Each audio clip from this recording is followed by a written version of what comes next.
Magandang araw mga kaibigan. Bigyan natin ng reaction opinion itong post ng GMA News 27 minutes ago.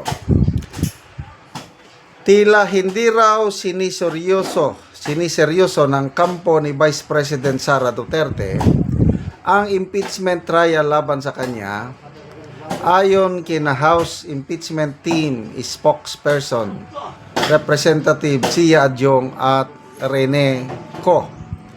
Ito ay matapos ang hindi pagsipot ni Vice President Sara Duterte sa pre-trial conference ngayong araw, June 18, at ang hindi raw pagsagot nito ng ayos sa mga katanungan tungkol sa mga kasong inihain laban sa kanya. Ayan. So, yan po ang caption, no?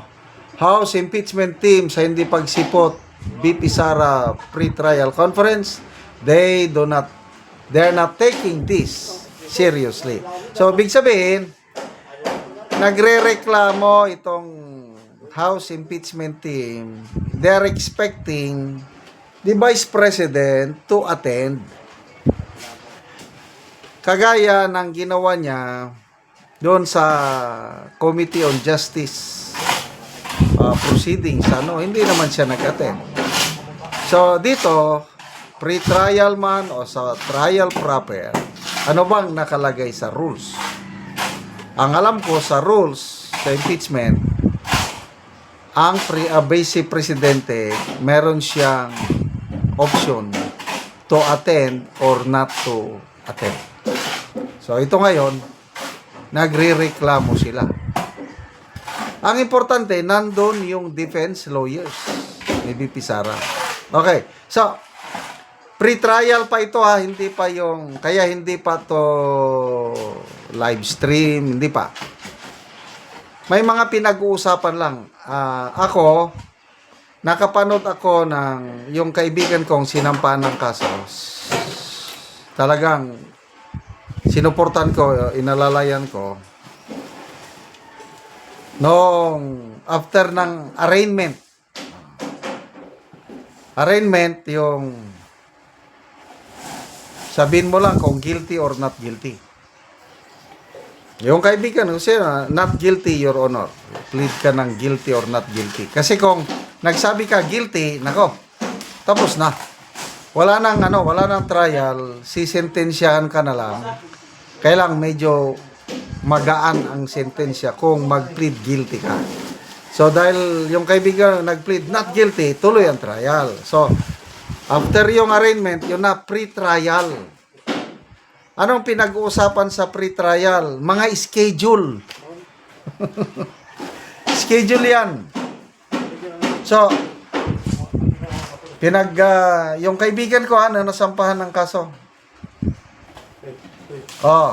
Kailan tayo magsimula? Sabi ng judge. Nag-present yung prosecution ng kanyang petsa na gusto. Tinanong din. Dapat kasi mag-agree yung prosecution, yung defense, at saka judge. Dapat yung mga schedule nila. Yung judge pala, yung korte ang nag-suggest. Okay ba kayo? Magsimula tayo sa ganitong petsa. Tinignan ng prosecutor. Ay, may mga hearing ako. Tapos yung defense, hindi rin ako pwede dyan, Your Honor. So, another petsa. Okay ba kayo nito? Mga petsa. Nung sinabi ng prosecution na okay ako, defense naman, okay na rin ako dyan, Your Honor. Yan na. So, may mga petsa na, binibilang yan. Ilan ang testigo sa prosecution? Binibilang yan. 2, Your Honor. Plus, we reserve another 2. Surprise witness. May ganyan . So, 4. So, ibig sabihin, 4 na date. Kasi, 4 na testigo. Plus, yung nagreklamo, 5 pala. 5 date. So, ang defense naman, yung kaibigan ko, rin siya ng testigo namin, ganito. Yun, nagkasundo na sila. may calendar na, may schedule ng sinusunod.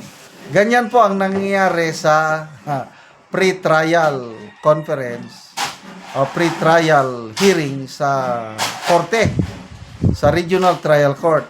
And I believe, dito sa impeachment court, baka ganyan din yung pinag-uusapan sa pre-trial. Mga scheduling. Oh. Kung gano'n lang pag-usapan, what's the use na magpunta ang Vice President? Grabe naman itong si Adjung at Trinico na hindi siniseryoso. Nandun na nga mga abogado. Ano lang sila, na deadma lang sila. Ang after this, I don't know kung mayroon pang na-schedule na pre-trial. Ang alam ko sa July na, no? Sa July na ang start ng trial proper. Mabuti ngayon at klaro na ang Senate leadership, klaro na ang magpre-preside. Hindi automatic na si Senate President Gatchalian ang presiding officer kasi nga hindi siya abogado. May nabasa kong post, pinagpipilian ng majority. It's either Pangilinan or Escudero ang presiding officer. So, ang isang contentious issue na naman yan, ilan ba ang conviction, number of conviction votes? 16 ba? 15 ba? Ilan ba ang senador ngayon? Supposed to be 24, kailang nagtatago si Senator Bato, suspended na si Jinggoy for 90 days. So, anong kunin two-thirds? 22. So, kung 22 ang total number of senators, ang two-thirds niyan is 14.6. So, kung 14.6, ibig sabihin, 15. Ang conviction vote needed is 15. So, yan ang mga abangan natin. So, ako, I am not worried at all.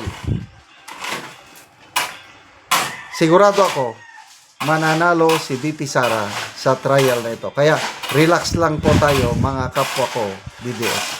Salamat mga kaibigan sa inyong pagsubaybay sa channel na ito. Nakakatulong kayo ng malaki sa tribong Talandig ng Bukidnon dahil ang income natin sa channel na ito is pantulong sa tribo. Namimigay tayo ng libreng yero at pako para makapagpatayo sila ng mas maayos na tirahan. Panoorin nyo ang video na ito. Karon mo na niyang matagaan og yero nga si ate. Butang kayo, inabang ka kanay.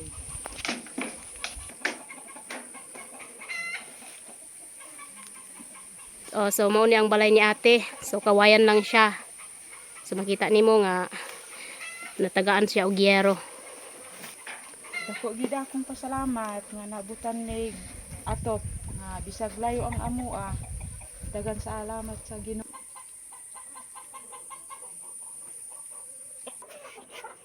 So mao na ni ang ilang atop nga kawayan lang. So makita nimo.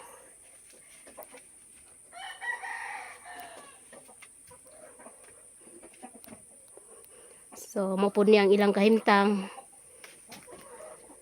ng mga gamit. So kawayan ang atop, kawayan pud ang dingding. So ang salog, so luoy kay sila. So karon ate, unsay imong masulti nga natagaan kag yero nga makaatop na gid ka ug mapulihan na ang imong atop nga kawayan. Salamat sa Ginoo kay naabutan mig atop bisag layo mi. Dagang kaayo salamat sa inyo kay na kaatop na gid mi nailisan na among atop nga luoy sad kaayo. Oo. So pila na ni katuig te? 8. Walo na katuig ang balay ni ate. So kawayan lang siya. So na kay anak te? Naa. So nag-eskwela? Upat o isa ra ang gaeskwela. Isa ra. So naay anak si ate, upat, isa ang nag-eskwela. So pila na dai mong edad te?